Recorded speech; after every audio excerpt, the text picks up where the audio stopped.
ये 100 दिन कोई बड़ी सेंचुरी जो मारी है, बहुत बड़ी कोई अचीवमेंट कर लिया, हासिल कर लिया। बट हाँ, ये समझ में आया कि दलित भी अपने दम पे बहुत कुछ कर सकते हैं। समाज तो एक है, समाज एक है, हमारे नेता एक नहीं है, हमारे लीडर्स एक नहीं है। कर रहे हैं, रास्ते पे चल रहे हैं, बाबा साहब के मिशन को आगे बढ़ा रहे हैं, तो आपको जो चमड़ी है ना वो मोटी करनी पड़ती है। भौंकते रहे लेकिन हाथी अपनी मस्त चाल चलते हैं, उनको पता है कहाँ पहुंचना है। राजनीतिक मंच का नाम दे रहे हैं।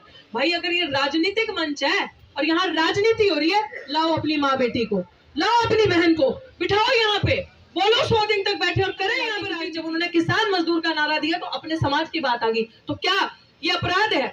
ये संविधान के विरुद्ध बात है। अगर ये अपराध है तो ऐसा अपराध, ऐसी गलती बार बार बार बार करेंगे। और हक से कहती हूँ,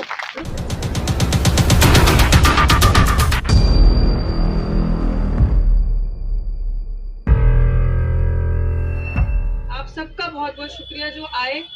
हाँ, मैं ये चीज बताना चाहूंगी ताकि जो भी वक्तागण अपनी बात रखें, शायद इससे पहले बता भी दिया होगा, कल हमने 100 दिन पूरे किए। यहाँ पे प्रेस कॉन्फ्रेंस भी हुआ, रात तक, देर रात तक 12-1 बजे तक मीडिया बाइट्स वगैरह चलती रही। ये 100 दिन कोई बड़ी सेंचुरी जो मारी है, शतक जो लगाया है, ये बड़ी उपलब्धि नहीं है कि हमने बहुत बड़ी कोई अचीवमेंट कर लिया, हासिल कर लिया। बट हाँ, ये समझ में आया कि दलित भी अपने दम पे बहुत कुछ कर सकते हैं। और दलित बेटी की जो एक बहुजन बेटी की जो ताकत थी, जो अंदर एक हिम्मत थी, वो वाकई में लगा कि हाँ, हम महिलाएं किसी से कम नहीं है। इसलिए बाबा साहब बार बार कहते थे ना, किसी कौम की, किसी कम्युनिटी की, किसी समाज की अगर तरक्की देखनी है तो ये देखो उसकी महिलाओं ने कितनी तरक्की किया है, उसकी महिलाओं में कितना वो प्रगतिशील हुआ है। तो वो चीज अपने आप में समझ आई। बट मैं यहाँ से यही कहूंगी कि सच में ये 100 दिन का सफर, ये 100 दिन का आंदोलन, यहाँ पे एक इंसान संभव हुआ आप सबकी वजह से। तमाम जो संगठन आए, तमाम आप लोगों ने आकर जो हौसला बढ़ाया, ये पॉसिबल हुआ उसके साथ।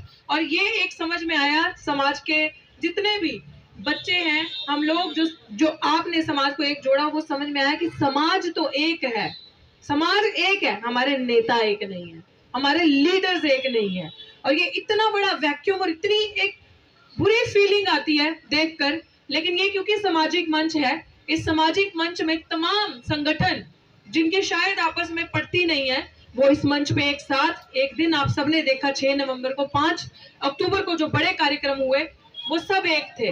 तो ये तो हमें खैर पता चला कि जब समाज की बात आती है तो मजबूरी कह लो या कुछ कह लो या दर्द कह लो, सब एक होकर आते हैं और सबको एक होना होता है। ये कोई पॉलिटिकल मंच नहीं है। दूसरी बात आपके बीच में एक और साझा करूंगी। इस प्रोटेस्ट से बहुत सारे लोग, बहुत सारी चीजें, एक होता है ना कि आप एक्टिविस्ट हैं या पॉलिटिकल एनालिस्ट हैं या आप काम कर रहे हैं, रास्ते पे चल रहे हैं, बाबा साहब के मिशन को आगे बढ़ा रहे हैं, तो आपको जो चमड़ी है ना वो मोटी करनी पड़ती है। जैसे अंग्रेजी में कहते हैं, you have to develop a thick skin. और अंग्रेजी में कहावत है कि बार्किंग डॉग सेल्डम बाइट्स। भौंकते रहे लेकिन हाथी अपनी मस्त चाल चलते हैं, उनको पता है कहाँ पहुंचना है। कुछ दिनों में इस तरीके की बातें सामने आई। 2 चीजें कहूंगी। ऐसी बातें सामने आई कि लोग कह रहे थे ये तो राजनीतिक मंच है, इसमें तो राजनीति हो रही है। और यहाँ पे देखिए, सबसे खतरनाक हम मनुवादी कहते हैं, बट ये मेरा परिवार बैठा है, मैं आपको बताती हूँ।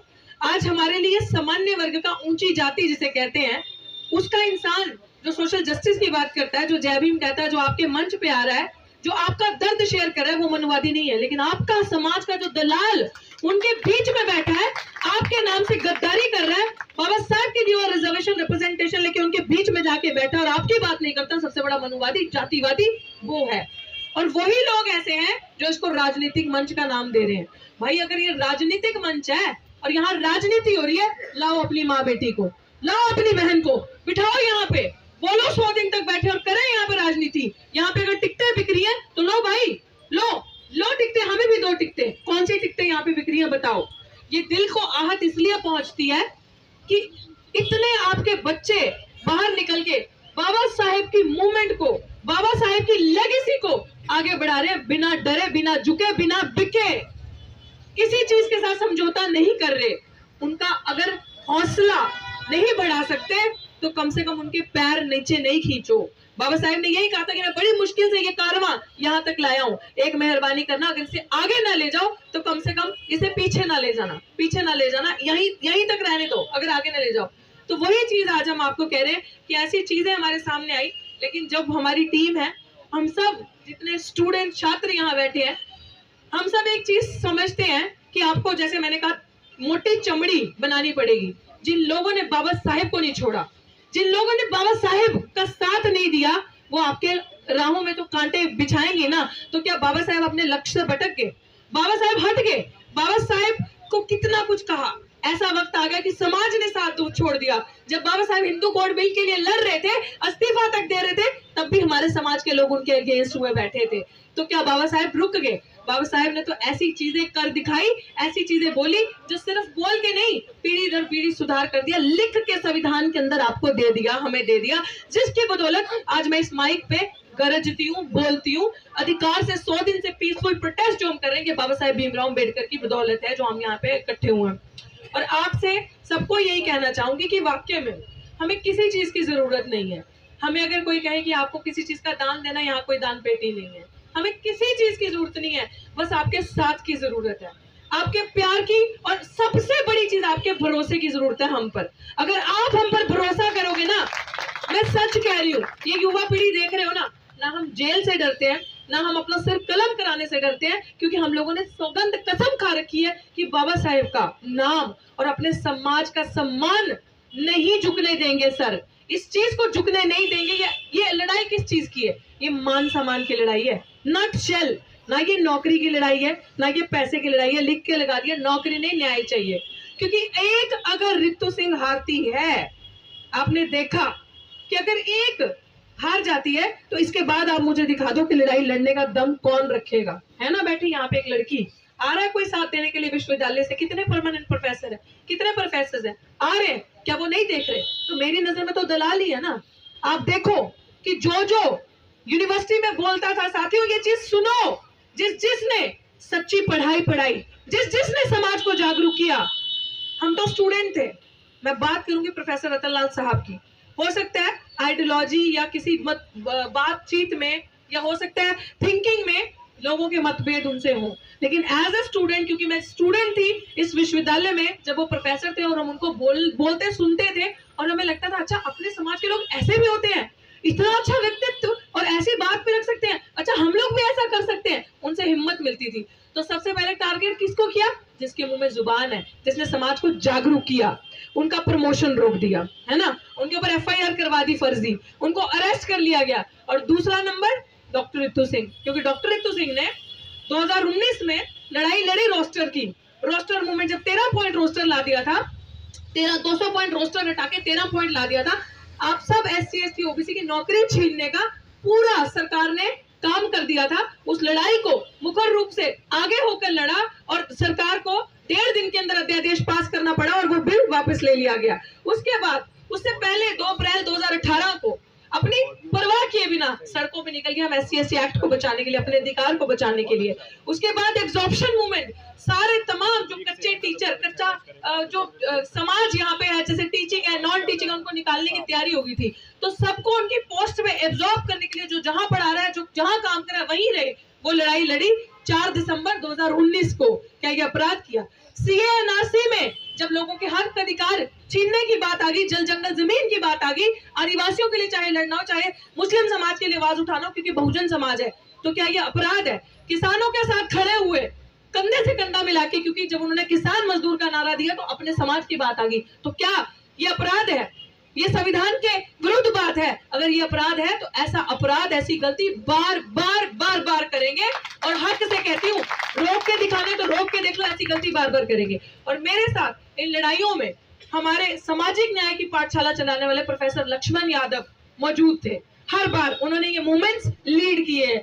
2019 का रोस्टर मूवमेंट हम सब ने लीड किया। प्रोफेसर लक्ष्मण यादव एक चेहरा है और लीड किया। और क्या सजा थी? देखिए, आपके समाज के प्रगतिशील, जिन लोगों के अंदर साहस है, जो प्रोग्रेसिव है, जो अच्छी बात करते हैं, जो समाज की बात करते हैं, और वो खुलेआम YouTube पे सामाजिक न्याय की पाठशाला चलाते हैं। और आज क्या किया? 14 साल से जाकिर हुसैन कॉलेज में हिंदी पढ़ाते प्रोफेसर लक्ष्मण यादव को 14 मिनट के इंटरव्यू में से निकाल दिया। उनकी जगह आज किसी को परमानेंट कर दिया। ये इंसाफ है? ये चीजें हो रही है हमारे साथ। क्यों? क्योंकि इन संगी संतरों को पसंद नहीं आता जब दलित, आदिवासी, वंचित समाज के लोग सर उठा के चलते हैं और बात करते हैं संविधान को बचाने के, अपने हक अधिकार की बात करते हैं और अपने आने वाली पीढ़ियों को सही रास्ता दिखाते हैं। अपने आने वाली पीढ़ियों को बताते हैं कि किताबें तो ठीक है, लेकिन किताबों के, अगर आपने किताबें और डिग्री प्राप्त कर ली, उस डिग्री का मतलब सिर्फ नौकरी नहीं है। उस डिग्री का असली मतलब पे बैक टू सोसाइटी, समाज को जागरूक करना। जब हम जागरूक करते हैं, समाज को एक करने की कोशिश करते हैं, इस तरीके से हमारी बलि लगाते हैं। 4 दिन पहले उनका इंटरव्यू हुआ और लक्ष्मण यादव जैसे प्रोफेसर को निकाल दिया। और मैं एक छोटी सी क्लिप आप जरा मुझे फोन दे, मेरे फोन में क्लिप है, मैं चाहूंगी कि वो आप देखें। जब लक्ष्मण यादव यहाँ 6 नवंबर को मौजूद थे, जिस दिन हजारों की तादाद से यहाँ लोग मौजूद थे, जिस दिन हमने बहुजन अधिकार मार्च निकाला था, प्रोफेसर लक्ष्मण यादव इसी मंच से बोल कर गए थे ये बात कि ऋतु का नंबर आ गया। मैं इसलिए नहीं आया कि मैं ऋतु को बहुत हमदर्दी जताने आया हूँ, मैं इसलिए यहाँ पे आया हूँ कि हो सकता है अगला नंबर मेरा भी हो, क्योंकि उनको ये चीज समझ में आ गई थी। ये जुल्म करने वाले कुछ भी कर सकते हैं किसी के साथ। ये लक्ष्मण यादव जी की आप सुनिएगा बात प्लीज। मैं चाहती हूँ आप ये बात सुने, वो क्या बोल के गए थे इस मंच से। ये जैसे ही ऑन होता है मैं आपको सुनाती हूँ, क्योंकि सबको ये चीज पता चल जाती है। परवाह किए बिना, अपने आप की परवाह किए बिना हम लड़े, हमने झुकाया, हमने समझौते नहीं किए। तो आज मैं यही चीज कहना चाहती हूँ अपने समाज से, ये मैं रिक्वेस्ट करना चाहती हूँ कि प्लीज आपको कुछ नहीं करना, लेकिन जब आपके समाज के बच्चे जीते जी आपको कहते हैं कि हमारी लाइफ स्टेक पे है, हमारे साथ जातिगत भेदभाव हो रहा है, हमें जाति के आधार पे हमारे पूरे पोटेंशियल को, जो हमारे अंदर मेरिट है, पोटेंशियल है, उसको टारगेट पे लाया जा रहा है, उसको खत्म किया जा रहा है, उससे पहले कि देर हो जाए हमारा साथ दो साथियों। काश अगर हमने सही वक्त पे एक दूसरे का साथ दिया होता तो आज लक्ष्मण यादव जी के साथ ये स्थिति नहीं होती। बट मैं अभी भी मानती हूँ कि वो बहुत, ये सुन लीजिए एक बार, ऋतु की खाली लड़ाई नहीं हो सकता अगला नंबर मेरा हो। 6 नवंबर को ये बात कही और आज से ठीक 3 दिन पहले, आई थिंक 3 दिसंबर को उनका इंटरव्यू हुआ और आज ये है। लेकिन मैं चाहती हूँ और मुझे ये पता है कि जवाब तो देना पड़ेगा, और हमारे साथी इतने मजबूत हैं और हम लोग इतने सक्षम और मजबूत हैं हर तरीके से कि हमारा समाज अब जाग चुका है और जागा है और साथ है। हम हारेंगे नहीं, हम डट के इनसे पूछेंगे ये सवाल और अपनी पीढ़ियों को जागरूक करेंगे। हमारी जुबान बंद नहीं होगी, हम जिस रास्ते पे चल रहे हैं उस रास्ते पे चलते जाएंगे और मजबूती से अपनी बात आज भी रखेंगे, आगे भी रखेंगे। और पीछे का दरवाजा तो हमने देखा ही नहीं। जिसने हमारा अधिकार छीना है, जिसने हमारे साथ बेईमानी ठगी करी है, वो यहाँ पे अब रख कर देकर जाएगा, क्योंकि अब डिमांड नहीं करेंगे हम, अब क्लेम करेंगे हर अपनी चीज को। We have to claim, we don't have to demand now. जय भीम साथियों, इसी के साथ मैं आशुतोष जी को बुलाती हूँ और अपनी बात हमने रख दी है। और मैं यही चाहती हूँ कि जो वक्तागण आए वो बाबा साहेब की लेगेसी को याद करते हुए, मैं थोड़ी देर, मैंने ज्यादा ही बोल दिया, लेकिन मेरे अंदर बहुत सारी चीजें मैं बात करूंगी। लेकिन आज मैं चाहती हूँ कि जो साथी हमारे साथ आए हैं, जो भी बोलना चाहता है वो यहाँ पे आके नाम लिखवा दो और सब अपनी बात रखे जाए, क्योंकि आज का दिन टोटली डेडिकेटेड है बाबा साहेब को याद करने के लिए। और उसके बाद बाहर उसी तरीके से दिए जलाए जाएंगे, बाबा साहेब को श्रद्धांजलि दी जाएगी, क्योंकि जो लेजेंड्स होते हैं ना वो कभी मरते नहीं है, वो हमेशा अमर रहते हैं। और उनके जो आइडियाज होते हैं वो आपको हमारे बीच में दिखेंगे और आइडियाज उनके हमेशा अमर रहेंगे। जय भीम, जय भारत, जय संविधान।